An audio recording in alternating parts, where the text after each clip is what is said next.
are the top 10 second basemen right now for fantasy baseball in 2024. Let's count down, starting with number 1, and the obvious. We already had a Dodger at the number 1 spot for first base and Freddie Freeman. Why not do it again? Mookie Betts, welcome to second base. Back at the Keystone, there's not many players that could be the top player at their position, regardless of whether it's infield or outfield.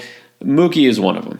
Could help you in every category. Sure, his speed is down a little from what it was in his prime, but I'll admit I was a little worried a couple years ago. His speed was down, got to 10 stolen bases only in 2021, but that number's actually slowly bounced back. Didn't see a big boost like a lot of players did with the new rules last year, but 14 steals, you'll take it when he's still among the league leaders in batting average and home runs and everything else. In fact, Mookie improved all across the board, pretty much every StatCast category, except that his strikeout rate did drop 0.9%. Look, this team is loaded, and now they got Ohtani up there. Mookie Betts, second base, outfield, it doesn't matter. He's probably the number 2 consensus pick in all of fantasy. Now we're only at number 2, and already there's something I have to point out. If you've seen those MLB Network top 10 right now lists, you already know what I'm talking about. There's kind of a conspicuous absence of a player who I think, and everyone probably agrees, is the number 2 fantasy second baseman. And look, I get that Ozzie Albies isn't an elite defender. In fact, not that great. 9 percentile in terms of fielding run value at -7. Okay, but he's one of the best offensive second basemen in the game. Hit 33 home runs a year ago, one of the top in terms of runs scored, RBIs, and his average was good too. He hit 280. He's not just a slugger here. But somehow when MLB put out their list, they didn't even bother to put Albies on it. Not even top 10 of second baseman. This is just another example where, regardless of whether you agree or not, real life and fantasy can be very different sometimes. Don't care if he's a good fielder because most leagues don't take that into account. He's going to be elite across the board, and he should be a second-round pick in my opinion. I actually think he's being a little undervalued, just slightly, in fantasy drafts. Now, number 3, my list matches perfectly with MLB's somehow. Marcus Semien, totally fine putting him right here. You already know you're getting 5-category help. Not great as terms of batting average, but it's okay because the power makes up for it. But one thing you should know is that back in 2021, when he had his monster season with Toronto, hit 45 home runs that year. Well, since then, moving to Texas, again, he's still been a great contributor, but we're talking about 26 and 29 home runs. I don't think he'll ever get to the 40 club again. Look, maybe it'll happen. This new Texas ballpark is more hitter-friendly than the old Globe Life, and we know this Rangers lineup is loaded. But still, I'd say at this point with Semien, you're getting really good power. Don't get me wrong. But honestly, his barrel rate and his hard hit rate are just kind of league average. That's what it is. One of Semien's biggest assets, and this is a compliment, not an insult by any means, but Semien's just his ability to be out there and collect so many at-bats and plate appearances just to show up.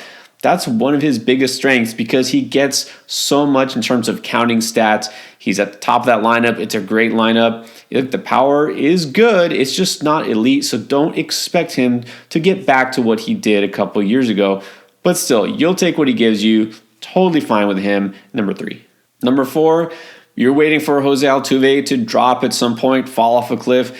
Keep waiting. I'm done trying to find reasons to doubt him or to not select him among the elite at this position because it really doesn't matter. Coming off injury, getting older, speed, power, whatever, it doesn't matter. He's just continuing to be an elite producer. Last year, missed a big chunk of the season, and when he came back, he just did Jose Altuve things. Hit 311 for the season, 17 home runs, 14 steals, and that wasn't just 360 at-bats. You could also point to the StatCast numbers and say, well, really, he's dropped. A lot of his expected stats are below league average, and they've been dropping for him. In fact, that 311 batting average, his XBA was only 244. He's one of the biggest overachievers, and I really don't care. He's got enough speed that he can outperform his expected stats. He knows where to hit it. He's savvy. There's really no reason to doubt that Altuve is just going to keep doing what he's doing. The pieces change slowly here and there from a year-to-year basis in Houston. It doesn't matter. So I'm not even going to question the stats. I'm not even going to look at them. Altuve, number 4, fine. Now, this one I want to talk about a lot. At number 5, I'm going to put a player that MLB didn't have on their top 10 list, and I also think might be one of the best values in fantasy baseball at second base, Gleyber Torres. And I find this kind of surprising because, being in New York, playing for the Bronx Bombers, you'd think he might, if anything, get overvalued, get a lot of attention. But Torres is just one of those guys who fits in there, doesn't stand out compared to some of the other big names. He's not one of these young players that all these rookies that the Yankees are bringing up, not one of these mega star players like an Aaron Judge. He's just kind of there now. He's been there, and he's been quietly consistent. That's right, Gleyber Torres was really consistent last year, and that's surprising. Now, having Torres in a couple leagues, I can tell you one thing is he jumped out. He had a great May, was just on fire early in the season, and then a bad June to follow it up. Things just kind of evened out. And then he caught fire again in August, wound up with a really strong second half. All told, one of the most consistent producers in terms of category production. So I talk a lot about ATC projections, and I'll mention it a couple times here as well. This is one of the best projection systems put out by Ariel Cohen. You can find it on Fangraphs. He looks at things like volatility. He has a measure called Intra SD. Without getting into it, all it means is consistency across the board in roto categories. And surprisingly, at second base, Gleyber Torres was number 1. That's right. He had the least volatility across all categories. And that means that he's going to be a consistent producer everywhere. He's not necessarily going to lead in terms of home runs at the position. Not going to be one of the top stolen base options. Not going to necessarily be one of the best in terms of batting average. There's other guys I'm about to talk about that could do that. But in terms of what he can get you in every category, you're going to be happy. You're not going to be let down. He's got a really high floor, and that's not how we often see Torres, but that's what he's got. And again, there's some young players that didn't come in and produce like they were expected to for the Yankees. You thought maybe Oswald Peraza would threaten Torres. He didn't do that, and I don't think he will this year. Anthony Volpe, sure, he's set there. He's going to be the shortstop. That doesn't bother Torres. He is there. He's going to be a solid part of this lineup. It's still a good lineup. I think the Yankees will definitely be better this year. And at ADP of 88 right now, again, I would take him gladly if I'm waiting over those first couple of names I've already mentioned at the position. So that brings me to number 6 and a very different kind of player. This is exactly what I'm talking about. Nico Hoerner for the Cubs. Very different profile. He's going much higher than Gleyber Torres in drafts. He's going 56 overall right now. And I'll tell you what, it's because he's standing out in one of the sexy categories, and that's stolen bases. Stole 43 bags a year ago. He did also hit for average, but he didn't give you power. Only 9 home runs. He should be a fixture at the top of that lineup all year. And he also, kind of like Semien, accumulated a ton of plate appearances, almost 700. There are clear benefits to having Hoerner. You're going to get great speed. You're going to have a lot of runs scored, and the average helps, but you're sacrificing power. So this kind of comes down to what you're looking for, specific category help, or again, a guy who's less exciting, but a guy like Torres who can help you more consistently across the board. They're both great, and I don't know if it matters which one you prefer, but I will tell you, I prefer the guy who I can get later in the draft so I can prioritize a different position, but hey, that's just me. You know what fantasy owners also like is youth. So that's why we see a guy like Matt McLain of the Reds going around 60 overall. Now, I get it. Very exciting. He's also someone who has that power speed combo, a great young dynamic lineup, great environment for hitting. McLain, I don't know that I can say I don't think he's going to be better than Torres or Hoerner for fantasy this year. But I'm putting him right here because we have to acknowledge there is some risk. He strikes out a lot. The batting average was a little bit high in terms of he overachieved in his expected stats last year. I think this is a young stud player. He's going to be totally fine. But I'm going to put him just a tick below those others.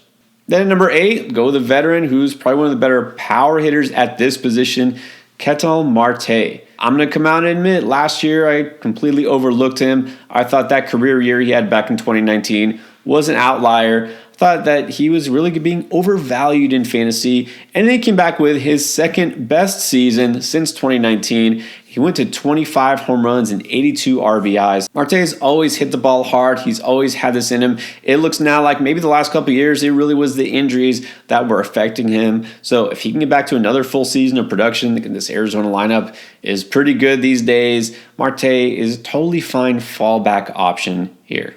Now, at this point, I start to say that there are some options that are all intriguing, a lot of high upside young players, and still a couple of reliable veterans.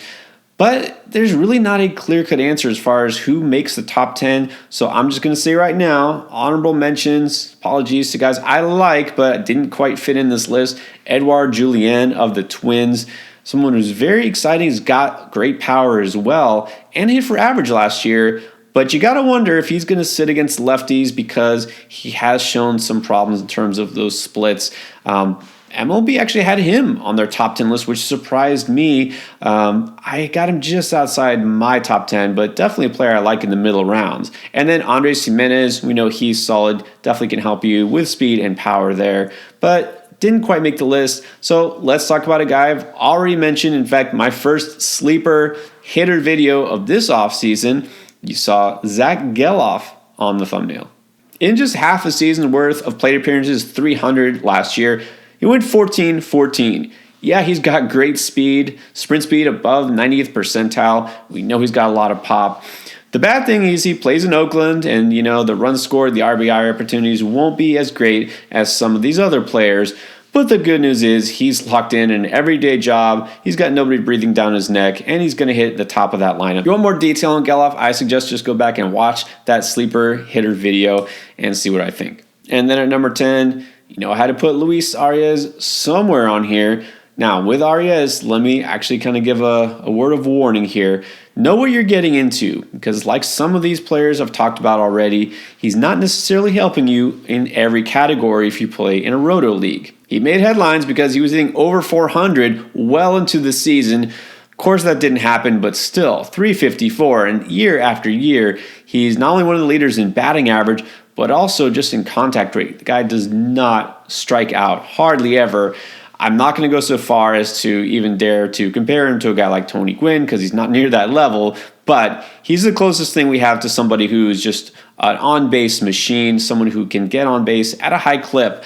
But here's what he's not: a power hitter, but also, unfortunately, he's not a speedster.